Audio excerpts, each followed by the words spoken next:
আসসালামু আলাইকুম বন্ধুরা, আজ আমি আপনাদের ধনেপাতা চাটনি করে দেখাচ্ছি।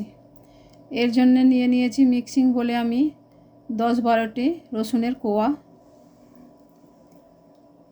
নিয়ে নিলাম, কিছুটা কাঁচা লঙ্কা নিয়ে নিচ্ছি, একটি টমেটো। এরপর আমি নিয়ে নিচ্ছি কিছুটা ধনেপাতা। এরপর আমার এটা পেস্ট হয়ে গেল, সবগুলি পেস্ট করা হয়ে গেছে।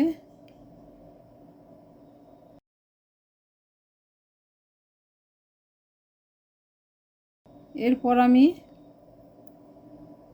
দিয়ে দেব 1 চামচ বিট লবণ।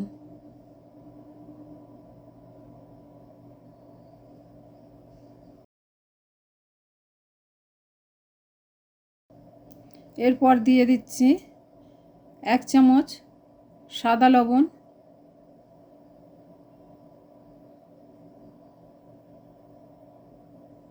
এটাকে একটু নাড়াচাড়া করলাম। এরপর দিয়ে দিচ্ছি আমি একটা গোটা পাতিলেবুর রস।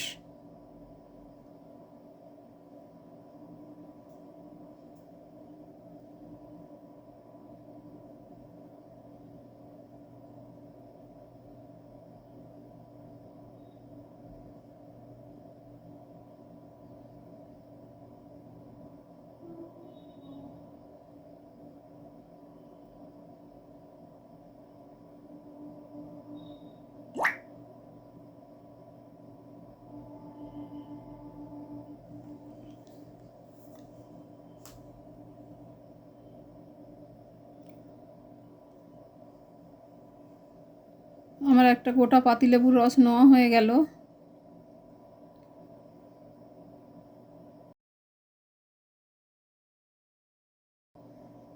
এরপর আমি দিয়ে দিচ্ছি সামান্য সরষের তেল। এরপর এটা সরষের তেলটা দিয়ে আমি এগুলো একসঙ্গে ভালোভাবে নাড়াচাড়া করে নেব। নিয়ে এটাকে একটা কাঁচের জায়গাতে রেখেও বা যে কোনো একটা পাত্রে রেখে রোদে দিলে এটা বেশ কিছুদিন ভালো থাকবে, নষ্ট হবে না। আমার রেডি হয়ে গেল শীতকালীন ধনেপাতার চাটনি। বন্ধুরা, আমার এই ভিডিওটি যদি আপনাদের ভালো লেগে থাকে তাহলে চ্যানেলটিকে সাবস্ক্রাইব করে বেল আইকনটি প্রেস করে দিন এবং লাইক, কমেন্ট, শেয়ার করতেও ভুলবেন না।